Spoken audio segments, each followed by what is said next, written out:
The Joe Rogan Experience. Let me ask you this. Do you think Andy Ruiz being the heavyweight champion to bring Mexicans and the rest of America closer together? I think so. What if he starts fucking everybody up? so. What if he fucks up everybody? What if he becomes the man? That would be amazing. Viva Mexico, man. Hell Pretty yeah. crazy. Interesting, right?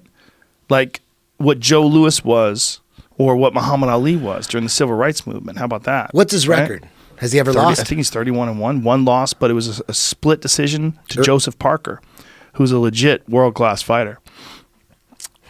So one decision. He's only 29. Yeah, he's young guy. And he's fucking good, man. Like, he's good. People get confused because of the way he looks. That motherfucker throws hands. And the way he punches is super fluid. Like, everything's like, bah, bah, bah, bah, bah, like nasty combinations. Like, way quicker than most heavyweights. Way quicker. Really interesting, man. When you watch him fight, you're like, wow. So the fight is him versus that bronze bomber guy, right? Well, I would imagine the fight is the rematch in England in fucking Wembley Arena or some shit in front of 1 million people. That's probably going to be the rematch. And if he fucks him up again, which, man, I don't know what happened in that fight. But He could fight Tyson Fury too, right?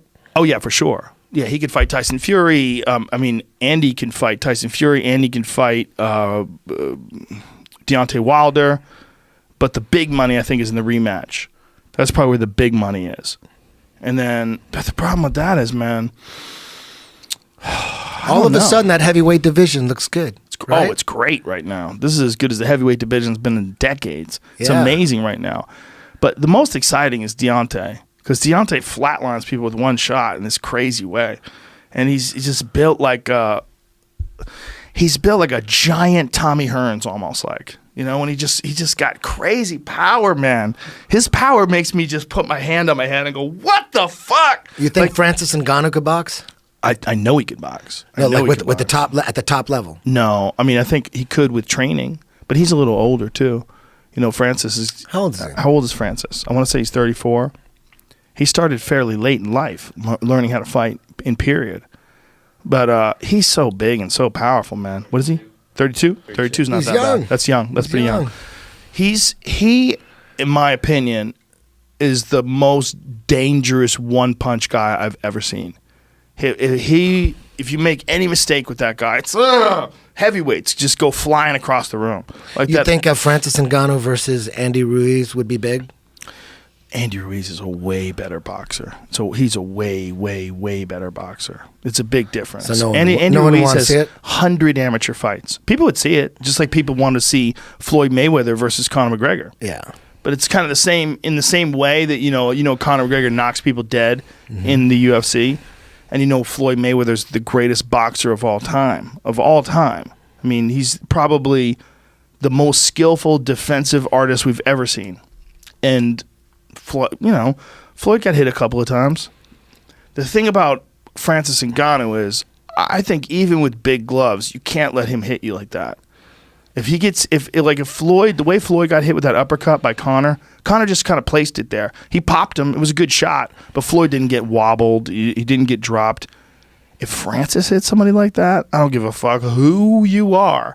If he hits you with that Alistair Overeem left hook that he hit Alistair with, get the fuck out of here. No one's surviving that. He just seems like the way he knocked out Kane, when he clipped him with that little short uppercut, and Kane seemed like he didn't even know he got hit. Yeah. I think he hits stupid hard, like crazy, ridiculous, off the charts hard. I think when he hits people, they're just like, what in the hell? The only guy who's been able to survive that shit is Stipe. And of course, Derek Lewis, but they just didn't do much to each other in that fight.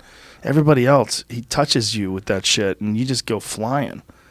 He hits so goddamn hard that if he just went into boxing straight instead of UFC, who the fuck knows, man?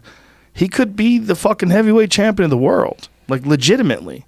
If you stop and think about how quickly Deontay Wilder went from boxing to earning a bronze medal in the Olympics, it was a year and a half. I mean, Wilder is exceptionally talented, exceptionally powerful, unbelievable one-punch knockout power. But so is Francis. Like, if Francis has chosen to go that path, who fucking knows, man? Who knows?